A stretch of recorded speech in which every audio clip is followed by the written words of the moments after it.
Samantala, konstruksyon ng mga school building isinasagawa na sa Dagupan City. Sundan sa report.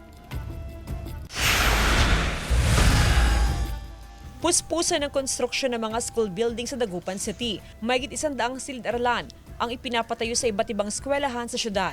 Meron kaming mga natapos na, may ongoing, may upcoming. So those are 25 projects. Sa datos ng Schools Division Office, aabot pa ng halos 300 na silid-aralan ang kailangan sa iba't ibang pampublikong paaralan sa lungsod. Malaking tulong daw ang mga ipinapatayo ng lokal na pamahalaan, gaya sa 1P Guadis Elementary School.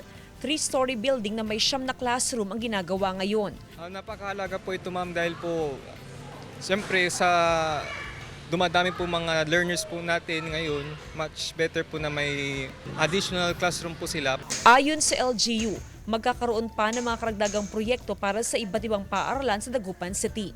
Humingi pa kami ng additional. Kasi ang vision po ng Dagupan, in the next 3 years, 4 years, dapat lahat ng school building ng Dagupan maayos na. Dapat lahat ng mga campus maayos na rin. Kasama si Daryl Peralta, Jasmine Gabriel Galban, One North Central Luzon.